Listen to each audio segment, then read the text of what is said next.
This is the Nearly Enlightened podcast. I am your host, Gianna Girusso, and today I am joined by the lovely Dannica Lowery. She is a dedicated yoga teacher, a wellness leader, and an alchemical herbalist whose work is a primal call to those who yearn to live more consciously, more joyfully, and in true alignment with their essence. She integrates yoga philosophy, somatic practices, and plant alchemy to guide individuals on transformative journeys, fostering connections that ground and enlighten.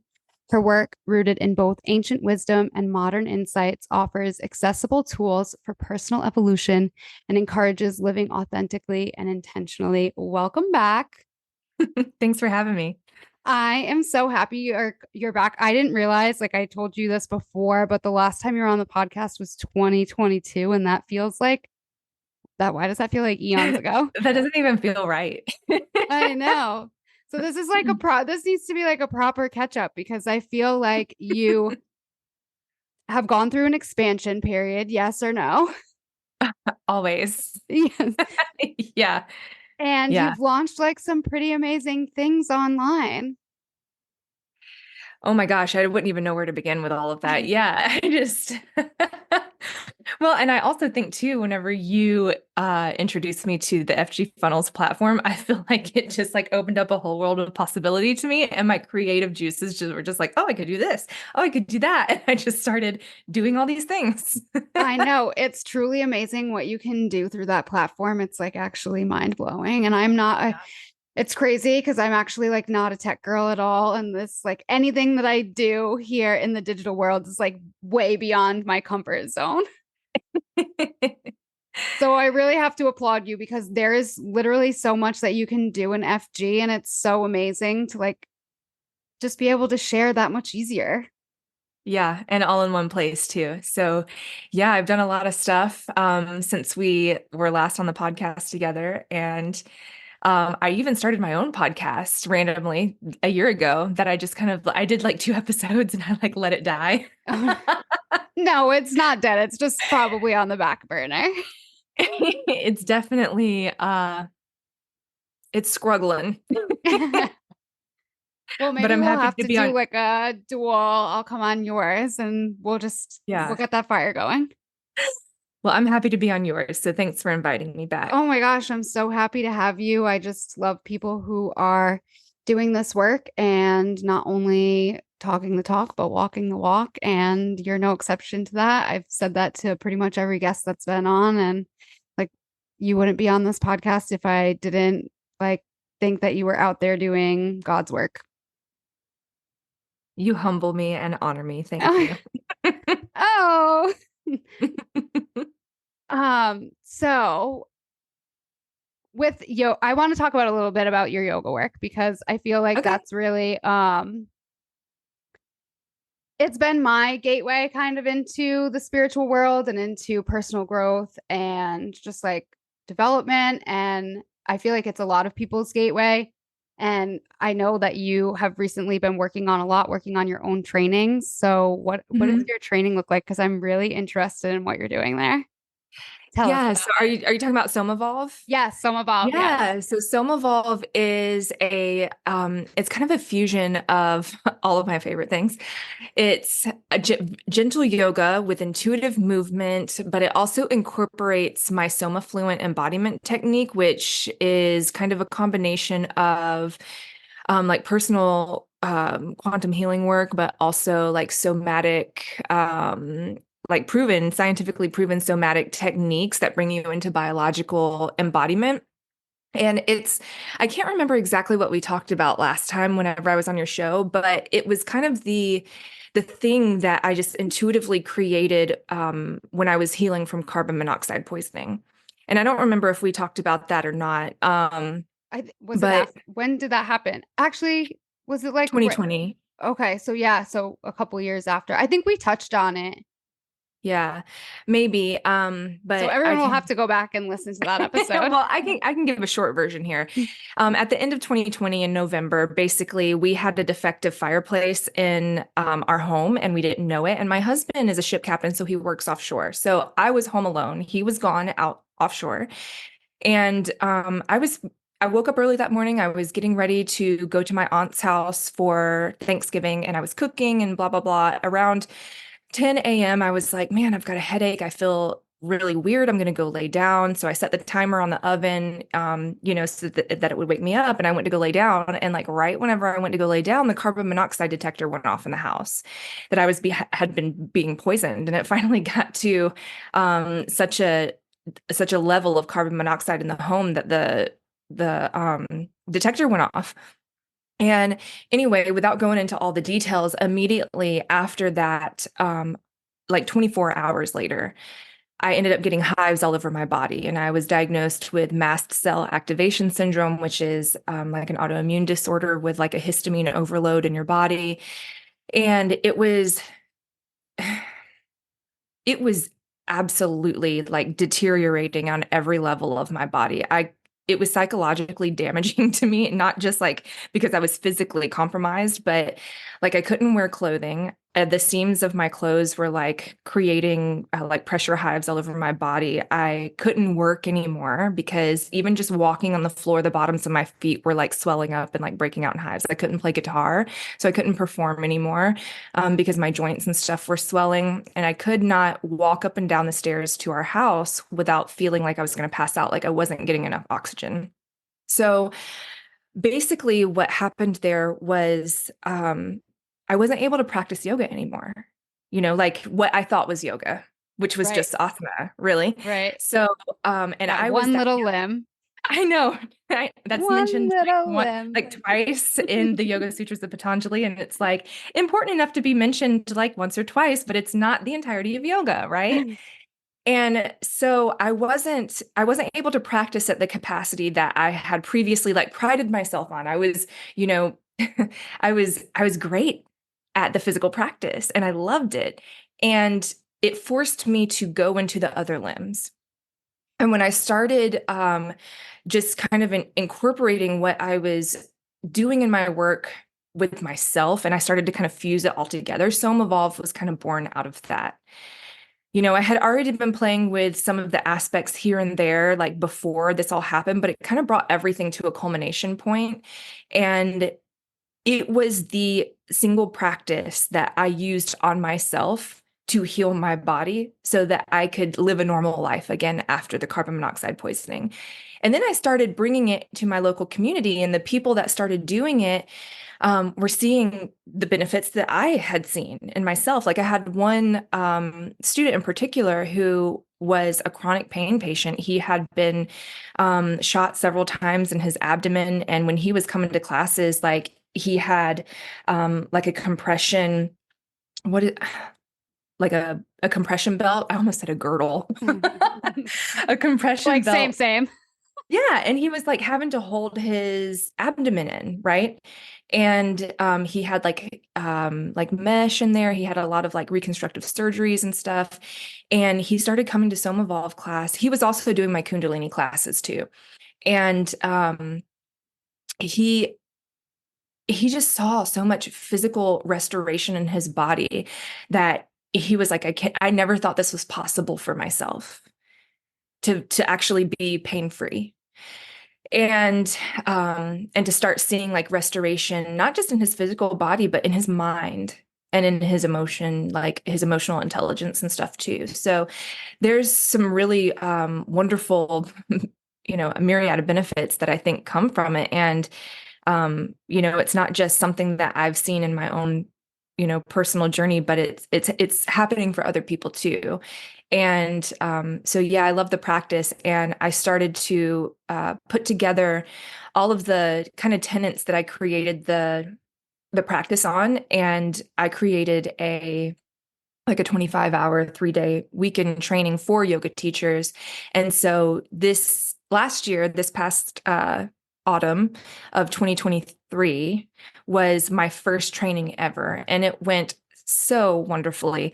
But this year, now that I've got that under my belt, I'm expanding on it and I'm doing more labs, like a Somafluent lab and stuff like that, to really get people to practice and understand that embodiment technique. So I'm really excited about that. This is only going to be my second year training, but I'm looking forward to the long term and potentially offering it multiple times per year eventually. So Yes, I've seen that in my own teaching as well. I've been teaching 2 classes a week that are like we basically roll around on the mat for an hour and like breathe and take mini Those are the best. shavasanas in between like every single movement. And I've I've really also come to know that like the magic is in the stillness. It's not in like these fancy, crazy poses. I mean, they're fun to do. They're like essentially party tricks, really, when you Mhm. get down to it.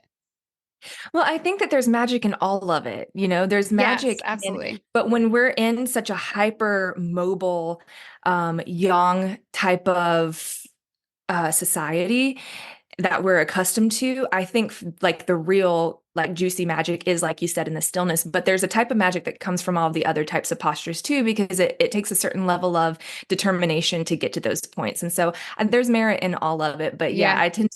I tend to kind of lean where you are just because of American culture and the way that this culture is designed, that the real juicy magic is in the stillness because we don't get a lot of it. Yes, and you notice it like it's hard. It's hard for me to do. So like obviously it's hard for people to do who aren't working on practicing stillness on a daily basis. So I see it in my own practice and I see the necessity of it, and the more people are resistant to it, I'm like, "Oh, but that's what you need. That's what you need." Yeah. Yeah. And it's still something that I'm working on. And I find Yeah, myself same. wanting to, like, I take my own recorded classes because it's different whenever you're teaching and holding a space and when you're actually like receiving in it. And so I'll take my own Somafluent classes that I've recorded and I'll do my classes. And I get so That much out of it that way too. Yeah, absolutely. That's kind of cool. You can be your own, you can be a student and your own teacher. Hmm. And that right there is the practice of yoga Yeah. all together. I think Yeah. that's important to talk about because we do, especially here in the West, like I teach a lot of right now, I'm teaching a lot of like power yoga classes, which like you said, it's great. It's awesome. It's for a lot of people, it is the gateway for it was for me.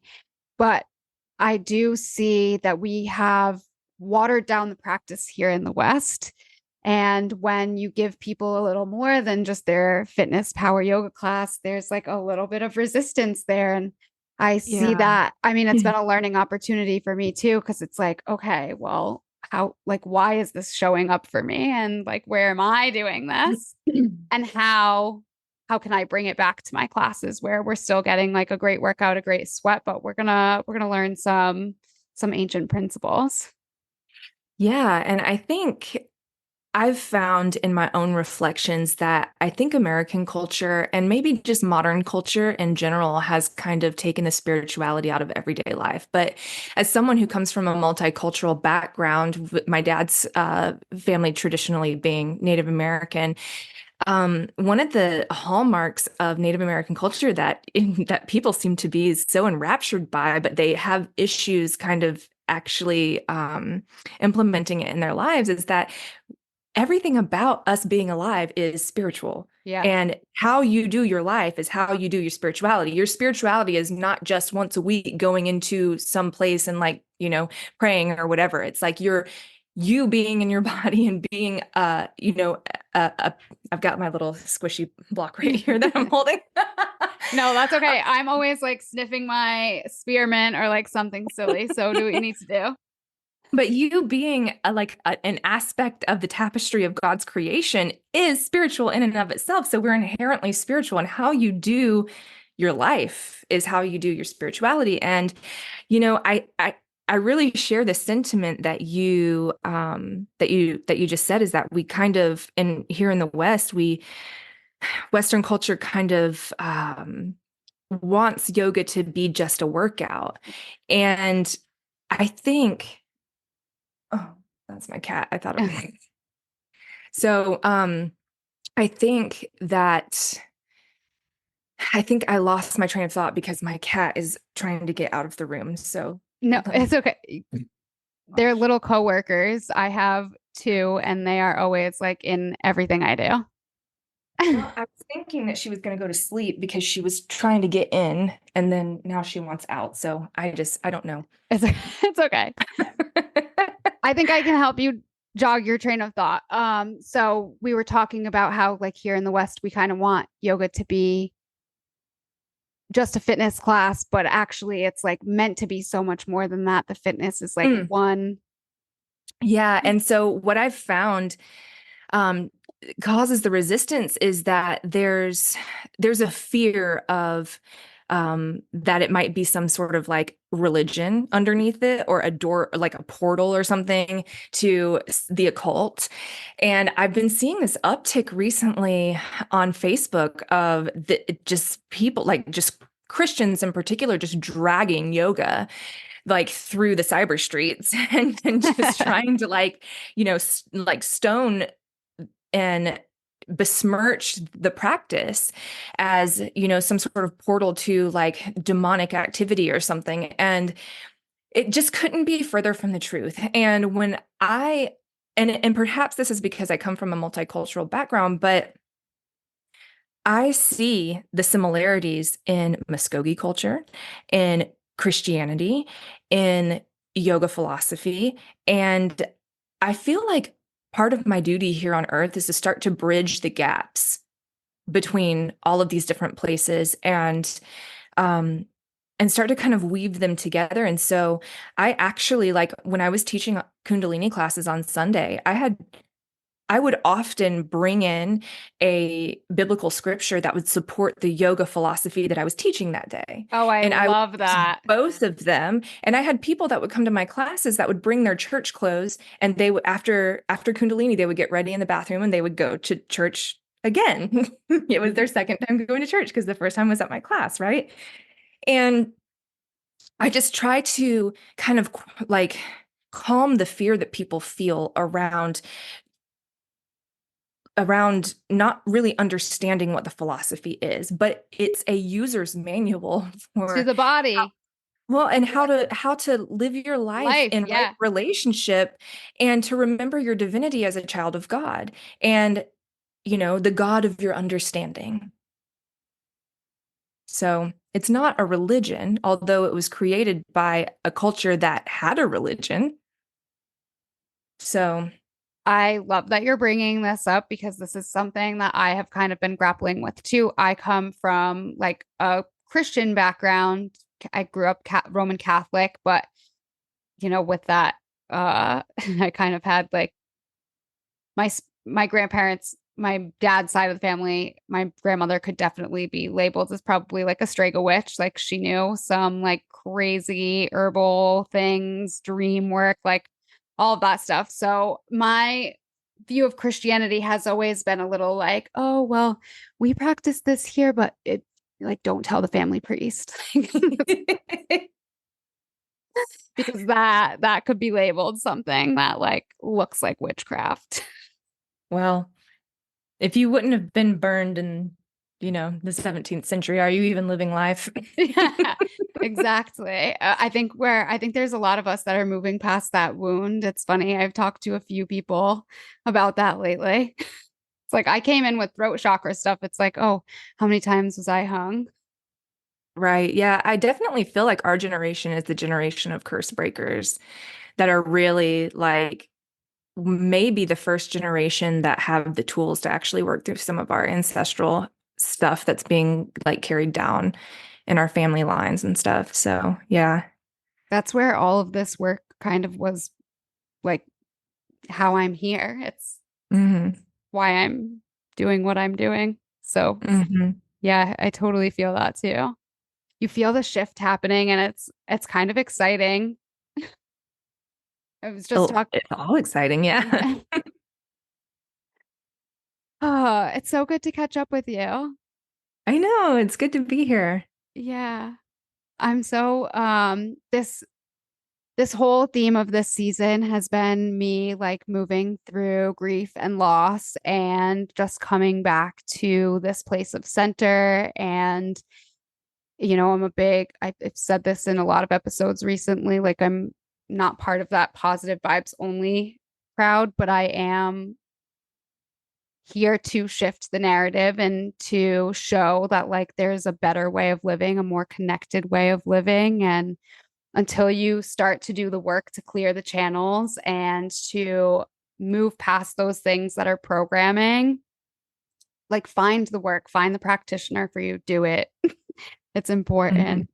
And that's why I'm here. That's why all of my guests are here. I think that's the work that you're doing. Even you've been talking about, I'm not sure if you want to get into this, but I kind of hope so. You have been doing some work in your community to preserve some sacred land. Yeah.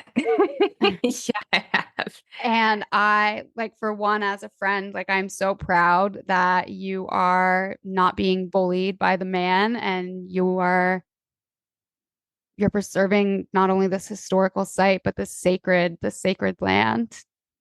Yeah, I think I am actually. I think the man is attempting to bully me. But it's funny that you bring it up because I actually have a meeting with one of our county commissioners tomorrow.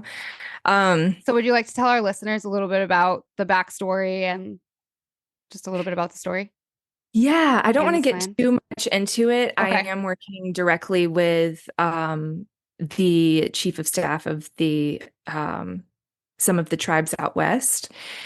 And so basically there's this historical site here on the island, and whenever they were developing one of the major resorts here, they uncovered an archaeological site, which ended up being a cemetery for the Native Americans that were indigenous to this area, which would be a Muskogean tribe. And my dad's family, just for context, I have lineal descent of Muskogean people. And um, I personally am not federally recognized Indigenous person, but I do have family that is, and I've been practicing ceremony with them for, oh my gosh, since I was in my late teens, and just learning more about, my ancestry and the culture. I did not grow up in the culture, but some of my cousins did, and some of them live on the reservation, and so there was a a tribe, and I use that term loosely. There was an organization here that had presented themselves as a tribe.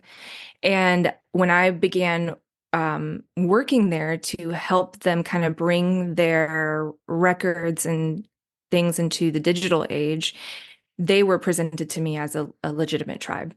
I didn't really know anything until I started going through their records and I started to kind of see things for myself, what was going on. And I think, back in the 80s that they were a state recognized tribe at the time. They were working towards their federal recognition. Some things happened. They're no longer state recognized. There's a rift between them and some of the federal tribes out west. And anyway, so long story short, this in the 80s when they were developing this resort and they found this cemetery, they kind of turned it over to the local tribe in the area and was like, hey, this is an archaeological site. These artifacts belong to your people and you can preserve it as you see fit. Well, the woman who is now managing the tribe, she put a cell phone tower on it. And just saying that, it just, there's so much wrong with that because she's getting paid, you know, for leasing that land out to the cell phone company, but it's literally on an ancient burial ground.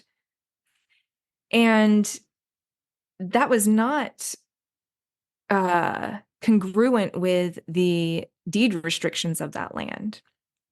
And so, anyway, this land was given to them for like $10, is what it says on the deed.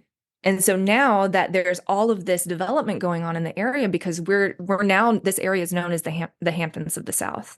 So we are one of the most like iconic tourist destinations in the United States now. Like There's been movies that have been filmed here and all kinds of stuff. And I mean, the average home price here is like $3 million. Wow, that's crazy. Yeah. And it wasn't always like that whenever we moved out here. But I mean, it's just continues to like skyrocket out here. So this woman decides that, this acreage that she owns, she's ready to sell it now for a development opportunity. So she's listed it on the MLS as a development opportunity for $6.5 million. And the county was entertaining buying it, which is interesting in and of itself, because since when does the county acquire land that's a development opportunity? For What are what? the, Like, what are yeah. they doing? Yeah, like they're not contractors. You know what I mean? So anyway, it was being presented at this meeting, and my neighbor, who's an environmental scientist, she reached out to me because she knows that, my indigenous heritage is Muskogee. And she was like, "Did you see this? This is actually going to be on the agenda for the county meeting tomorrow." So as soon as I saw it, something like lit up inside of me, and I called all of my family, everyone that I knew, to get in touch with some people who could go there and stand in solidarity with me against what's happening here, because anybody with two brain cells to rub together can see what's happening. Like, this is a land grab, money grab, right? And so immediately they started contacting our relatives and our kin out west. And I only spoke 2 times before the county. And the second time, one of the county commissioners thought it was appropriate to try to disparage me in front of the entire room, which is a public meeting that's recorded. And he whispered, I think he didn't realize that the mic was hot. And he tried to whisper that I was a liar and basically a charlatan, but it was like like you could hear it. And then yeah, so it's just been really interesting. The whole thing has been super enlightening, because I felt like I didn't really realize that there was such corruption at the local level where we lived. And it's just been really eye-opening and frustrating, really, because it's become very apparent that money is the driving force behind this. And if you don't have money to pass hands, it's really hard to get anything done here. And so the benefit of all of this is that I've been working directly with some of the tribes out west. So we actually are like at a standstill right now. The land cannot be touched um, until I think their general attorney or attorney general is like working with the county attorney. And so I haven't gotten an update in the last week, but the last update that I had is that there's some forensic auditing being done, and to try to gain a clear picture of like what's going on, like monetarily here, who's Wow. getting money. And See, I'm from Rhode Island, and this has always been a problem here, like since who knows how long. I mean, the mafia ran the whole state for like a very, very long time. And people would argue that that was probably when Rhode Island was run the best. yeah, so I mean, when I first moved out here, so originally I'm from Pensacola, which is only like 2 hours away. So, I'm a panhandle native, literally, in the sense of the word. And when I moved over to this neighboring county, um, people had told me, they were like, Walton spelt backwards spells not law. This place is lawless. And I was like, yeah, whatever. And Like, now, yeah, it's like now I'm in my 30s and I'm like, what the hell is going on here? I think it goes to show like on every level, like all of these things are being shed to light so Mhm. that we can start to clean up this mess. Like, I really And feel it- like that's what this decade is. We're like this big cleaning crew coming in being like, okay, all this is getting Yeah. brought to light and now we got to do something with this shit. Yeah. And here's the thing. I don't want to be involved in politics Yeah. at any level. Any level. It is like I don't even know how to even describe the feeling that it gives me because it's like that's not the arena that my energy is best spent or the arena that I need to be working in. But I feel like that moment was a catalyst for the community at large because um around here, I used to be a local performer, and we live in a very big tourist area. And so I played music in a lot of the venues down here, and I know almost everybody. That's a And small town life. I can't tell you first of all, I didn't know that these meetings were recorded and live streamed. And I also didn't know how many people locally watched them. But when I got up there and I spoke, so many people reached out to me and they were like, oh my God, I had no idea this was going on. This is amazing. You got up there and just gave it to the commission. And so I think it was enlightening not only for me, but for a lot of people too. And it's actually inspired some people of our generation, the millennial generation, to get involved locally because so many of us, and I think we probably make up the majority of the population, so many of us are just apathetic and we don't want to be involved in it. And so these old geezers are like running the county into the ground, you know? And so it's inspired some people locally to kind of get involved and take action in what's going on. But then, I feel kind of divided and conflicted because it's like I want to be I want to be active in it too. But just the two times I spoke up there was absolutely exhausting. And I actually don't want to do it again. But tomorrow I have a meeting with a commissioner. So I know that's a lot of energy to take on because like you said, talk about like, first of all, breaking generational curses and like you're so you were touching on quantum healing, like that's healing like many, many lifetimes, just getting up there and being a voice. mhm. So Yeah. that's why when I saw your post, I was like cheering you on. I was like, heck yeah, girl, get it. Well, because those people that are buried there could very well be my ancestors. And who is going to speak for them? You know?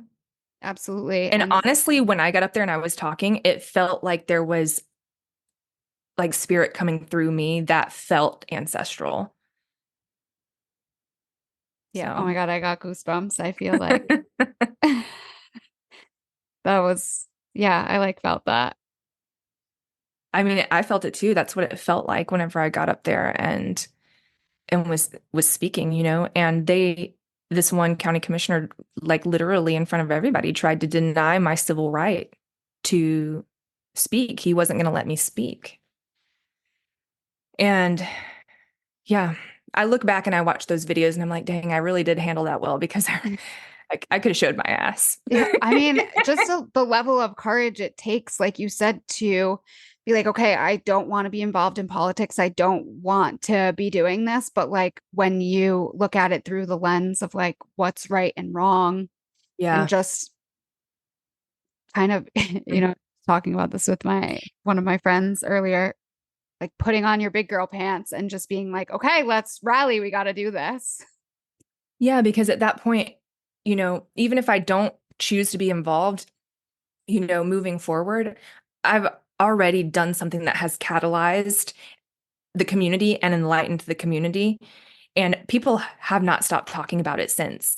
I was walking down the road the other day and somebody stopped and they were like, I saw you at the meeting. Can I have one of those packets that you were going to hand out?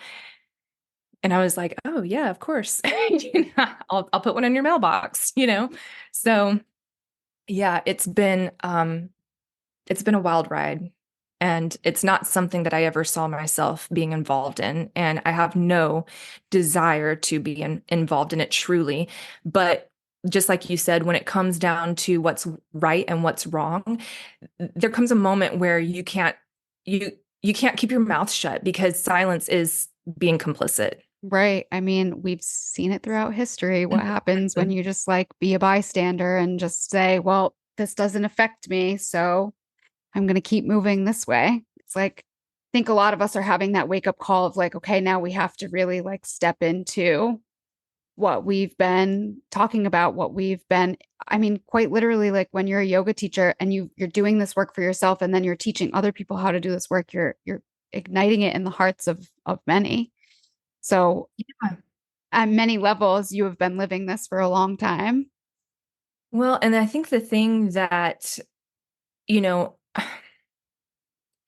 God doesn't call the qualified, God qualifies the called. And when you feel the calling on your heart to do the thing, sometimes you have to put logic and like comfortability aside and just do the damn thing, you know? Yeah. Well, we weren't promised comfort, that's for sure. Yeah. Right. But, there's a lot of uncomfortability, discomfort is the word I'm looking for.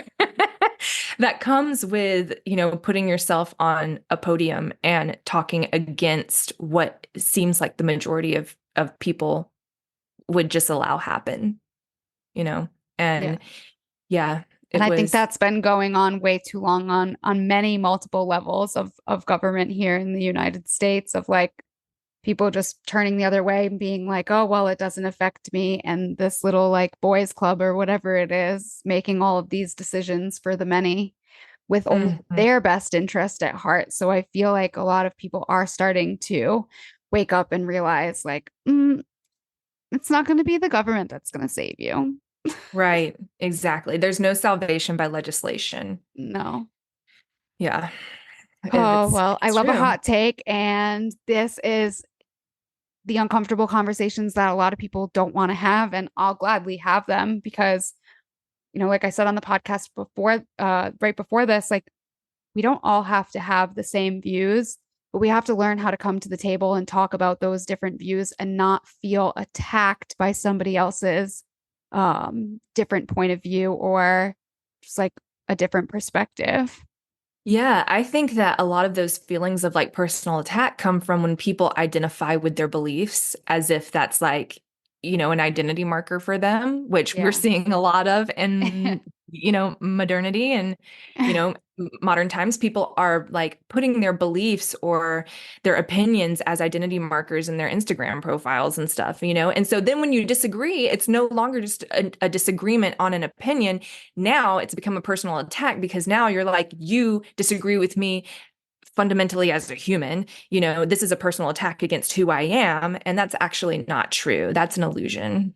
Yeah. And it's like if we can't come together and have these uncomfortable conversations and come to some kind of like perspective shift on some way, shape, or form, like no progress is going to happen whatsoever. There's going to be no moving forward. We're only going to backslide from here. Mm-hmm. Mm-hmm. Yeah, I feel similarly. And especially like, well, I'll take it here, but like, especially with like what you're seeing after what happened this weekend, um, it's, Mm, yeah. it's crazy. Like it's crazy. I saw, you know what? Maybe I shouldn't even go there, but uh, Let's just like, go there. Let's see what happens. okay, okay. So I saw this post, and it was basically like, you should care this much when a third grade classroom is getting shot up, and I was like, What if we cared this much all the time when I, somebody's getting shot at? yeah, like, how about we stop shooting at each other? Like, how about Yeah. how about we work on collective mental health? Yeah, this is I have shared the same mindset for as many years as I can remember. When people were celebrating the death of Osama bin Laden, I posted something I was like, it may make the world a safer place, but to rejoice in somebody's demise is a terrible, terrible emotional state to be in. And it's going to affect everything around you. I feel the same way now. It hasn't changed. You know what I mean? I have I'm not even going to get into, personal opinions about politicians or anything Right, like because it that, but doesn't matter. it doesn't matter. It's moot at this point, Yeah. I had no personal feelings or opinions about Osama bin Laden, but the posts that I was seeing, especially from Christians or religious people, that were supposedly embodiments of God's love and Christ's love and all this kind of stuff, sitting here and rejoicing of the fact that somebody is dead, that somebody was not given any type of redemption or opportunity for redemption whatsoever. You know what I mean? Right. Like what happened It just, to like fair trial or like, whatever. I don't know. and the guy was a terrorist, supposedly. It's like, but also it's like, what can we even believe coming from the government at I this point? It's like, who even really knows? I don't know. I know the propaganda that is shoved down my throat here in the United States, you know, and I choose to, I don't believe everything that I see, is Same. what I'm saying. Yeah. You know what I mean? I don't believe everything that I see. However, when people die, it's not something to celebrate. Right. Or when Yes. people are injured, or when there's a malicious attack on someone's life, Yes. it's And not if something to celebrate. going back to the religion thing, like if your religion is telling you to accept all people, but not those people, like maybe you should look at your religion. Well, maybe you should stop allowing man-made religion to actually gatekeep God, and why don't you seek Yeah. a personal relationship with God and stop wading in the shallows of what religion is teaching you, a superficial relationship with God, and actually dive into what it means and heal yourself. Yes. Yes. And then come back to it and see if your perception has shifted a little bit. Like I have Yes. so many opinions on organized religion that I don't know if I can even right now. I I I know I went to Catholic school my entire life. So first grade through 12th grade. That is like a lot of Bible study, let me tell you. And what the Bible is telling you and what religious institutions are telling you are two totally Exactly. different philosophies. Exactly. I love the Bible. So at the beginning of the year, I started reading the Bible. I started with the New Testament, and I was raised Pentecostal. I grew up Pentecostal. My mom was Pentecostal, and thankfully, however, my dad was in prison most of my childhood, and that's the indigenous side, but he was also Pentecostal. Um, it wasn't until my late teens when I started exploring like traditional Muskogee culture. But anyway, I digress.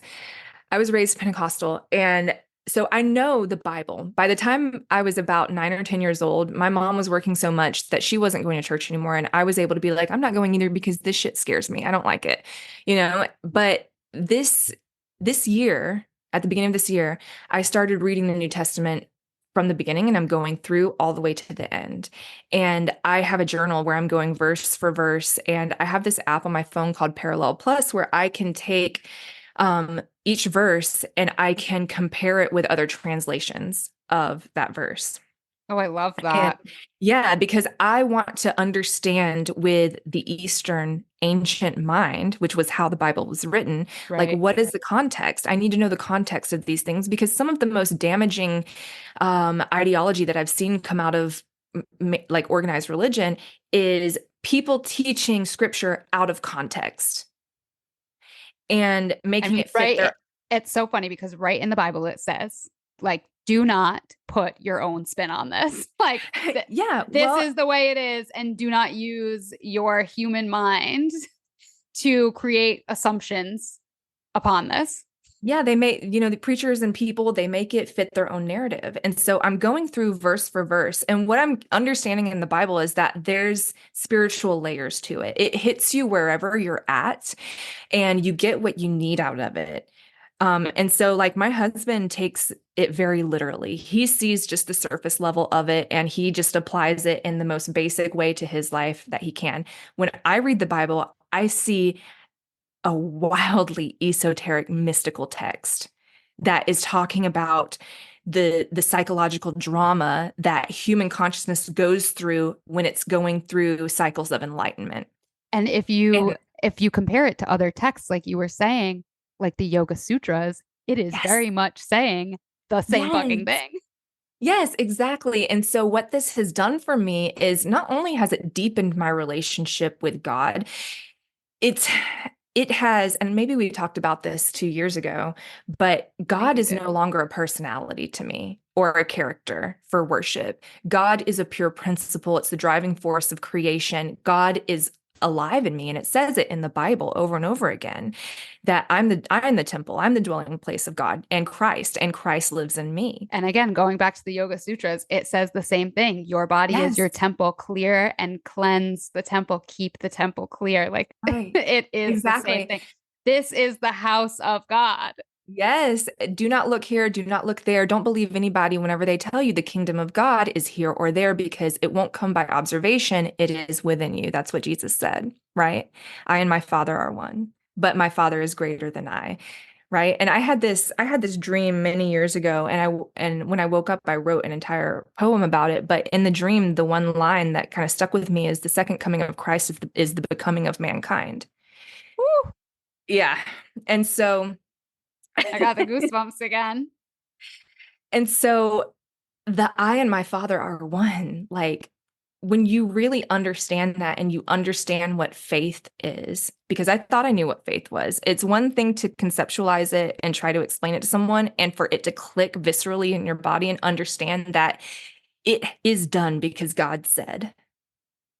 Like it almost makes me emotional to say it because it's like that the faith piece is a part for me that only clicked recently whenever I started reading the Bible this year again. And like I said, I love the Bible. I love God. I love Christ. I love the archetypes that are in the Bible and the stories that are in there and how they apply to my own personal journey through the psychological drama of becoming an enlightened being. And just like you said, when you understand or when you know or familiar with other cultures, they say the same things in a different way based on the locality of where it was written. Right. Right. And Like that's it's just modern day demographics. That's right. all it And is. so that's what I love so much about teaching classes is incorporating all of that because in one class, I'll be teaching about a yoga tenet, right?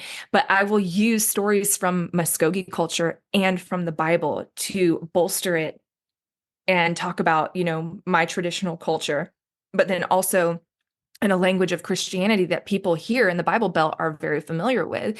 And so it helps them to embody it and have a better understanding of what's being conveyed to them. And it makes it more applicable, I think, because I think, and not just Christian people, but I think that's something that we all crave is that spirituality has become this kind of abstraction of our mind, and we don't really know how to apply it in a practical way into our everyday lives.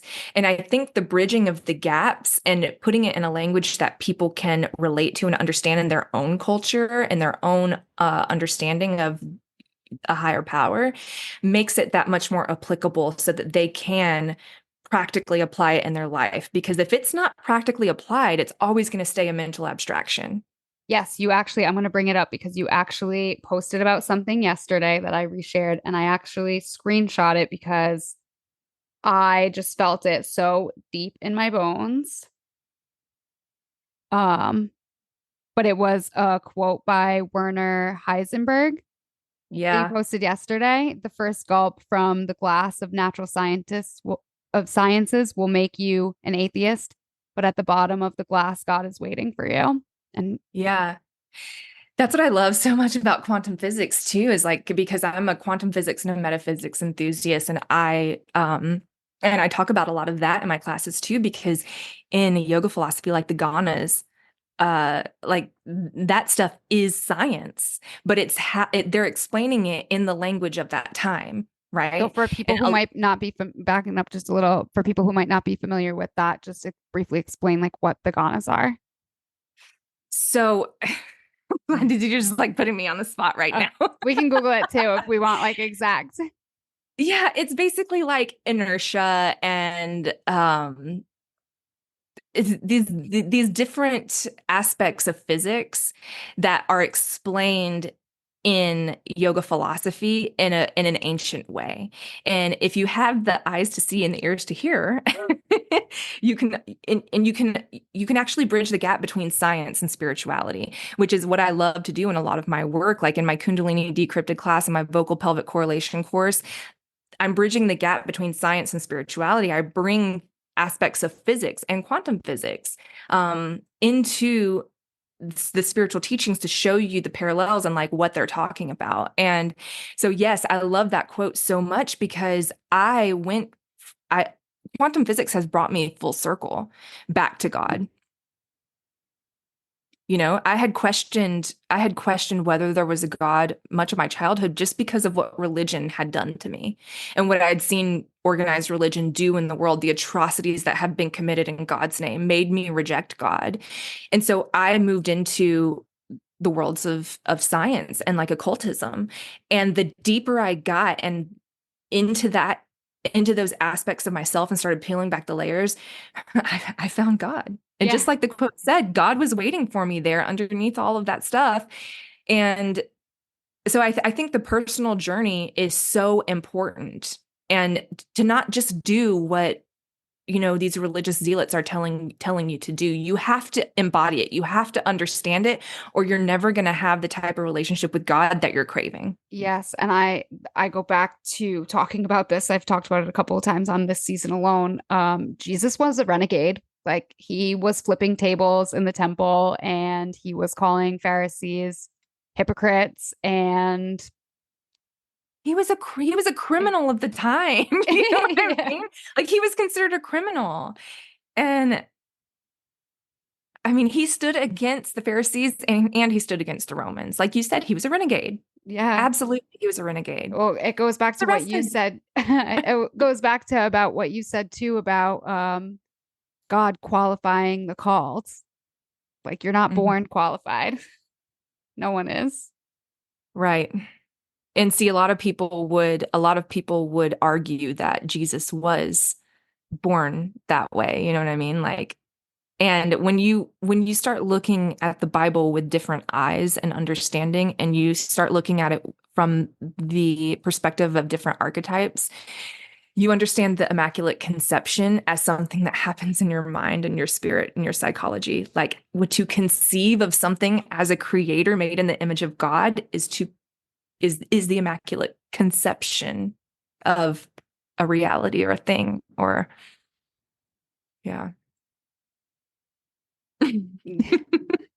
There we are. It's always at the end where we just like really go there, go deep. Yeah. Now everyone on the other end of this podcast is like questioning everything. I question everything daily. I know, same. I come back to like, I know nothing. Like I'm just a mere little mortal. Like I might as well be plankton in the ocean. The more that you think you know, like the more you I feel like the more that my consciousness expands, the more I realize that I actually know nothing. And I think I might know some things, and then I'm like, I don't even know. And it has actually gotten to a point of paralysis where I stopped posting or teaching for so long because I'm like, I'm not even qualified to do this. Like, I can't. I think you know this about me, but I stopped teaching for like 2.5 years. I was like, yeah, no. And if like this is what teaching is all about, like this, like I no, I don't want to be part of it. Yeah. I don't want to do it. And I stopped teaching for 2.5 years. And then, Yeah. you get that call again and here you are. Because the truth is that all you can all you can do is share from your own experience where you are, and And keep sharing. embodying those things. And that's what Yeah. And I try my hardest to do. Like I'm faithfully practicing the work. And I know that people who are on this podcast are also people who like lean on this work through thick and thin. Like now that Mhm. it's literally part of their DNA. Mhm. Yeah, and I found in my teachings, I'm not here to convince anyone to have a relationship with God or to push God on them, but all I can do is share the profundity of my own experience with God, my own relationship with God. And when it starts to activate people, it's like it's it's awakening the truth in you that God is also in you. And it's like my relationship with God's going to look completely different. And so that has been kind of the driving force behind me coming back into my taking up space as a teacher, because there for a while I was like, I can't do this. I'm like, I feel like I know nothing. But then other And then people are there's out like here. so much more to know. Yeah, but then I'm watching all of these other people who are like, they actually know nothing. Like, Yes. and because they haven't embodied any of the work, and they're out here leading people off a freaking cliff. You know what I mean? And it's like the people with imposter syndrome often are the ones that should not have imposter syndrome.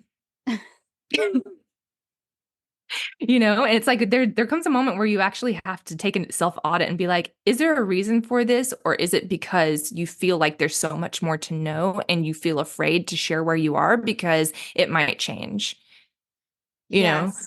See, I think so I will own this. I get a, Geminis get a bad rap because we are often like seen as the flip-floppers of the zodiac or like whatever the hell you want to say, flaky, like whatever. But Aquarians get a bad rap too, and I'm an it's Aquarius. that air sign energy. Um, but I think that for the most part, I'm really good at taking in information and allowing it to question my personal beliefs. Does this Yeah. align? Like, does this shift the way I'm feeling? And if it does, like, I have become okay with owning that. Like, I look at posts from when I was a baby yoga teacher and I'm like, oh my goodness, like, I would never say that now. And I would never do that Right. now. And oh my God. But, um, yeah, I don't know where I was even going with that, but yeah, I just Oh, thought I well, the shift, I think your ability to shift in your yes, yes. belief is a sign of true intelligence. Eh, that's such a flattering compliment, especially for a Gemini that's like always of the mind and that thirst for knowledge. Like that's why I do have like 1,000 hours of yoga teacher trainings. It's because there was always that I want to know more. I want to learn from people who know more than me. And I still feel that way. And I'm kind of glad my first like 20 episodes of the podcast were deleted. And I'm kind of grateful for it because 4 years ago, I was a very different person than I am now. And I don't know that I would have aligned with those beliefs. So they accidentally got deleted. But I think that, nothing is an accident and God kind of takes over sometimes. And he was like, yep, we're just gonna get rid of that. So one time I was on Facebook and I was looking through my Facebook memories, and I had been scrolling through. I had a particularly large amount of memories on this day, and I was scrolling and I forgot that I was in my Facebook memories. I got down to the bottom and I was like, "Oh my God, this girl is so cringy." And I went to go click the three dots so that I could unfriend who it was, and it said delete post, and I was like, That was me. I was so humbled, but I was like, wow, you know what? Nothing Facebook says memories are spiritual very, growth like trying to unfriend yourself on Facebook. I don't know this girl. I don't know her. It was, yeah, I was just like, oh my God, who am I friends with on here? Delete. And I was like, oh What's no, crazy that is was Facebook is me. now old enough where like some of my memories are from like 17 years ago. And it's like, should this be a thing? Yeah, I think I got Facebook in like 2011. I held out for as long as I could. And then I remember someone convinced me to get it because I was performing a lot, and they were like, "We need to know where your shows are. You can't just put, pamphlets up all over town. This is what we're doing now." And I'm like, okay." That's funny. So, so some of my stuff is like, yeah, 2010, 2011, and I'm just like, "Oh my God, what was I doing?" But, it's a poignant reminder of how far I've come. Yes.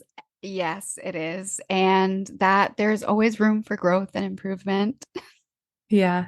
Yeah. And like you said, the flexibility in your mental capacity to actually question your beliefs and the things that you hold dear. One of my friends, Shannon, said this sometime. It's kind of morbid, but she was like, "Kill your darlings," which is like those thoughts and beliefs that you think are your darlings that you hold dear. It's like can you put them under the microscope and dissect them and figure out if you still align with them and the current iteration of where you are? And can you adjust them? And I think that is, like I said earlier, a true mark of intelligence when you are presented with new information and you can make adjustments. Yes. And I think that is the practice. Like it is literally what we're learning through, even at the most basic level. If we're just talking about asana, I think like we can relate it even back to that. Like it is the basis of being a Mhm. human. Like that is Well, what it's we, evolution. yeah. It's what it is. And when I say intelligence, I'm not just talking about psychological intelligence. I'm talking about emotional intelligence, physical intelligence, energetic intelligence, multidimensional intelligence of what it means to actually be an intelligently designed being capable of evolution. Right. Because if we stayed the same and did the same things all the time for our whole entire lives, like what a boring fucking life. Well, and that's the definition of insanity, right? Doing the same thing over and over again and expecting a different result. We want to improve. It's something in our genetic information that's like, we really desire to improve. And so that's going to require us to get out of our own way and be open to shifting and changing and evolving. And putting these things under a microscope, just to like wrap this up. But earlier, I went for a walk on the beach with my best friend before I met up with you virtually here. Mhm. And I was thinking about this company that I've been using their products, plain products, and they have like flipped what we know as like shampoo companies kind of on their head because they come in tin, like aluminum bottles, and you use them up, you ship them back, they get refilled, you get them back. And there's no waste. There's no plastic waste to this company aside from like if their pumps break, which I've had some of the same pumps for like 6 years now and they still work. So they're doing I a love very good that. job reducing waste. And what I was thinking on my walk back here was like, wouldn't it be amazing if all companies started to look at their products this way? Like, how can we Mhm. have the most impact and reduce the most waste? And it kind of relates back to what we were talking about is like if we're not constantly innovating and questioning and looking for growth, then how do beautiful things like that happen? Like these women were gifted with this amazing idea that's changing the world. And now they've reduced the plastic by like I think they've saved I think their meter is close to like 700,000 bottles. So they're kind of a fairly new company. I've been using them since like pretty much their inception. Um, but I think that it's awesome. And I hope that we can start seeing that ripple out like on a county level all the way up to the Yeah. top.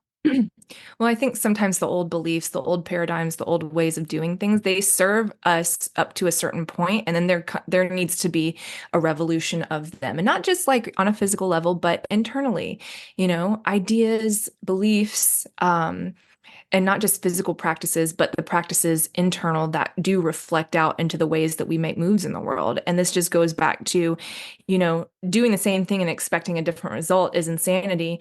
And evolution spiritually leads to evolution physically. And the process of emergence and becoming is always going to be maximally efficient. And God is maximum efficiency, God is logic, right? So intelligent design, intelligence, logic, it makes sense. Yeah, heck It's the yeah. natural order of us is to actually enlighten, evolve, and move towards God. Yes. And that's why it's important to stay grounded right now and to, we said in the last episode, like look at everything that's coming to light with the observer's mind. Mhm. Which it's going back to like yogic practice. It's like looking at it with an observer's mind. And, like you said, we need to put these things under microscopes and see, does this serve the greater good? Like, yes or no? Like, let's make some shifts. Mhm. Yeah. Well, thank you for being a catalyst of that shift. Thank you so much for having me. I love connecting with you and just chatting with you and riffing. And we should do it again sooner than later. Let's not wait Yes. 2 years. Let's not wait 2 years. No, definitely not. And if you ever want to resurrect your podcast, always a message away. Okay, yeah.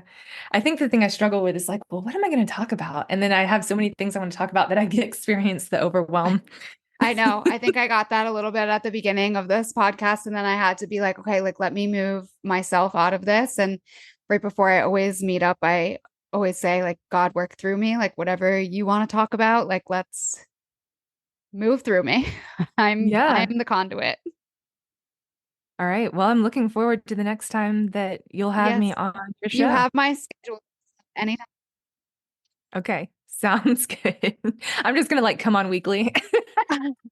I love that. We can start talking about like local politics. Like maybe we just become like commentators on the current just like what's going on out in the world. Or in the world In the internally world. Yeah. too. Yeah. Or how it relates. Oh, there we go.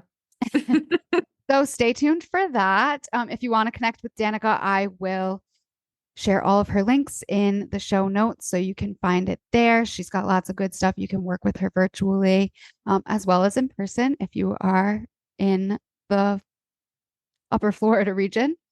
Um, and that is all I got for you this week. Thank you for listening to the Nearly Enlightened podcast, and I will see you next time.